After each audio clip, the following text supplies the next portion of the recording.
Sandra, moi, ça fait un certain moment que je te connais. Puis, il y a quelque chose pour les investisseurs immobiliers qui m'impressionne toujours, ou même les entrepreneurs, en fait. C'est la capacité des gens de trouver des solutions, en fait.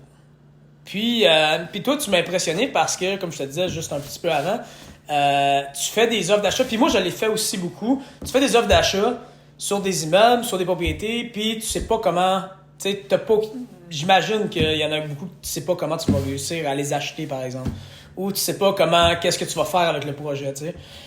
Moi, je suis beaucoup comme ça. Je pense qu'il y a beaucoup d'entrepreneurs qui sont comme ça. Puis faut toujours être en mode solution. Je pense qu'on le dit toujours, là, tous les entrepreneurs le disent. Tu sais, comme je pense à Luc Poirier, par exemple, qui en parle souvent. Toi, dans le fond, tu sais, je sais que t'as beaucoup de projets. À un moment donné, c'était un peu étourdissant de suivre tes projets. Puis c'est ça. Donc, tu sais, je voulais voir, tu sais, dans le fond, toi, comment tu vois ça de ton côté? Est-ce que c'est ça que moi je ressens, que toi, dans le fond, toi aussi tu ressens, que des fois tu fais comme, ok, j'ai fait une promesse d'achat, puis qu'est-ce qui va se passer, je sais pas, mais on va trouver une solution.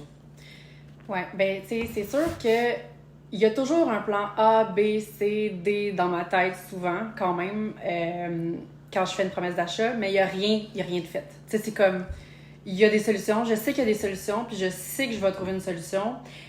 Puis si je trouve pas de solution, ben je sais que j'ai une porte de sortie. Fait que je pense que dans la mesure où tu es capable de comment je pourrais dire ça? De passer par-dessus le stress puis d'avoir comme des plans de match potentiels puis des options. Puis dans la mesure où tu comprends comment ça fonctionne une promesse d'achat, ben à partir de là, tu sais, je vois pas comment ça pourrait mal tourner. Tu sais. Ben en fait, je pense que c'est surtout l'achat initialement. Tu peux perdre beaucoup d'argent si tu fais un mauvais achat initialement. Exact.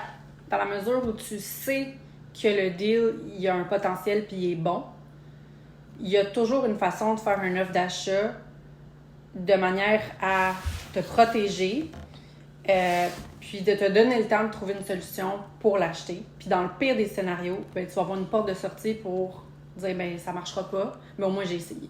Mais donc, juste pour revenir à ce que je disais juste avant, donc toi, ça arrive souvent que tu fais des promesses d'achat, tu t'embarques dans des deals où tu te commets sans savoir comment tu vas mener à terme le projet. C'est arrivé quelques fois. Bon, j'ai pas non plus 50 projets à mon actif. Là. Donc, moins souvent que ce que je peux avoir l'impression. Probablement. Okay. Ben, tu sais, puis probablement qu'il y a eu plein d'opportunités qui ont finalement, ont pas pris forme, tu sais, puis vu qu'on s'en parle souvent, ben probablement que je t'ai lancé des « Ah, ben ça pourrait » ou « Ça, je suis là-dessus » ou « Ça, je suis en train d'analyser ça », puis que peut-être finalement, j'ai pas fait d'offre, tu sais, donc c'est peut-être pour ça que tu as l'impression qu'il y en a plus que... Okay. Je suis quand même quelqu'un de réfléchi puis qui fait ses devoirs avant de faire une offre, mais si le deal y est là, je vais faire l'offre, puis je vais avoir déjà plus d'un tour dans mon sac, comme on dit, pour le mener à terme dans la mesure du possible. Généralement, quand j'ai fait des offres, ça a fonctionné. Quand je me suis rendue à faire l'offre, ça a pris forme. Des fois, c'est plus long que prévu. Des fois, ça redemande la négociation, etc. Mais on en vient à bout. Là. Ouais. C'est ça qui est un peu le fun aussi dans l'entrepreneuriat, dans l'immobilier, c'est que c'est un peu l'inconnu ou le thrill de qu'est-ce qui va se passer, t'sais, comment ça va finir le projet. Puis de trouver des solutions, je pense que moi, personnellement, c'est quelque chose que j'aime. Là. Absolument. Mais c'est ça. En fait, c'est ça le trip de faire de l'immobilier, c'est de vouloir et d'aimer régler des problèmes, puis de trouver des solutions. Si t'as pas ça en toi, tu te triperas pas en tout. C'est comme pas le bon domaine. Là. Puis, tu sais, sur la même voie, justement, toi, t'as commencé seul. En fait, t'as commencé avec ton partenaire, ton chum. Oui, exactement. Donc, t'as jamais...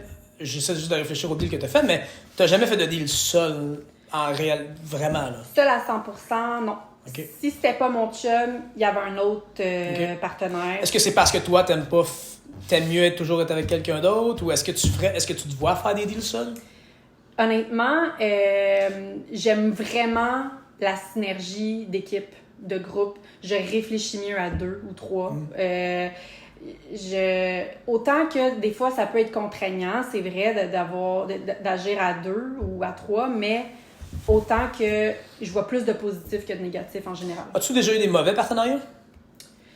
Des mauvais partenariats, non. Je dirais pas que j'ai déjà eu des mauvais partenariats. C'est sûr que ça demande des compromis, ça demande de mettre de l'eau dans son vin. Mais concrètement, là, parle-nous mettons, d'un projet avec un partenaire ou des difficultés, mettons, là, c'est comme une question d'entrevue. C'est pas une entrevue, mais en réalité, un peu oui, là, mais tu comprends ce que je veux dire. En fait, tu sais, y a-tu des... Parce qu'il y a beaucoup de gens qui me disent, moi ça me fait rire, beaucoup de gens, j'ai un partenaire d'ailleurs, qui me disait toujours, moi je veux faire mes deals tout seul, puis finalement, tu sais, il y avait pas d'argent finalement. Fait que, tu sais, c'est comme, tu sais, t'as pas le choix d'avoir un partenaire à ce moment-là, tu sais. Puis en fait, des deals, il a trouvé des deals justement qui savaient pas trop comment il allait faire, t'allais voir un terrain avec une maison à vendre, puis le deal était tellement bon, c'est comme tu fais la promesse d'achat, puis on verra qu'est-ce qui va se passer, là, tu sais. Ouais, c'est ça. Ben, tu sais, c'est un peu ça aussi, tu sais. Là, maintenant, j'ai des liquidités, mais plus tu as des liquidités, puis plus tu veux faire des gros projets. Fait qu'au final, il n'y a jamais assez de liquidités. Fait que ça, je pense que c'est le problème des gens ambitieux et surtout dans l'immobilier, dans l'entrepreneuriat. Tu sais, je vois toujours grand. Fait que, tu sais, même si j'ai 20 fois l'argent que j'avais en 2017, ben, je veux plus gros. Fait que, tu sais, je préfère faire peut-être un gros projet ou plusieurs petits projets avec des partenaires qu'un projet seul, puis c'est plate. Pour moi. Peut-être que pour des gens, c'est ça, mais pour moi, c'est plate. Puis où est-ce que, mettons, concrètement, pour revenir... J'aime le concret, là. Ouais. Qu'est-ce qui, concrètement, est un défi avec un partenaire? La vision. Tu sais, c'est sûr que si au début... Des fois, tu peux avoir la même vision au début, ou des fois, tu sais, on se dit... Ben justement, tu sais, on le sait que c'est changeant. Là. Un projet, là, il peut prendre des tournures que tu t'attendais pas. Concrètement, mettons, est-ce que tu as eu des situations, est-ce que la vision... Ça a été de dire quoi? Ça a été de dire, finalement, on peut juste bâtir un triplex ou on peut finalement garder, par exemple, là, t'achètes... Je sais que t'es dans les chalets, par exemple. C'est-tu la vision, c'est le partenaire, il veut garder les chalets? C'est-tu des genres de choses comme ça ou c'est quoi, concrètement, plus? Ben, tu sais, je pourrais prendre l'exemple d'un projet qu'on a fait encore à Carignan, mais qui était avec un ami partenaire, tu sais. On était 3, en fait, moi, mon copain, puis un de nos amis. Puis, en soi, ça s'est super bien passé, mais tu sais, c'est sûr qu'au cours du projet, il y a eu des réajustements, des questionnements, parce qu'on avait dans ce projet-là un terrain, encore une fois, qu'on divise en 2. Ça nous donnait un terrain vacant et une maison à rénover. Ben là, il y a toujours la question de... Au début, tu sais, c'était supposé d'être, mettons... on fait juste faire une petite rénovation puis on revend. Mais là, finalement, ben là, attends, là, on a un terrain vacant. On le construit-tu, ce terrain-là? Tu sais, un veut, l'autre veut pas, l'autre...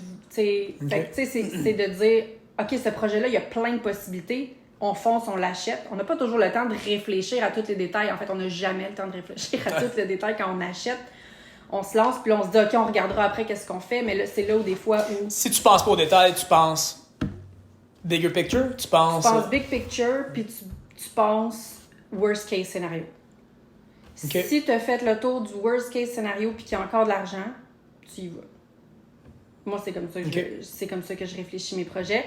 Puis si après ça, tout le monde s'entend pour aller plus loin finalement dans le projet parce qu'on ajoute finalement des étapes ou on ajoute des choses qu'on peut encore plus donner de la valeur puis que tout le monde est partant, bien tant mieux.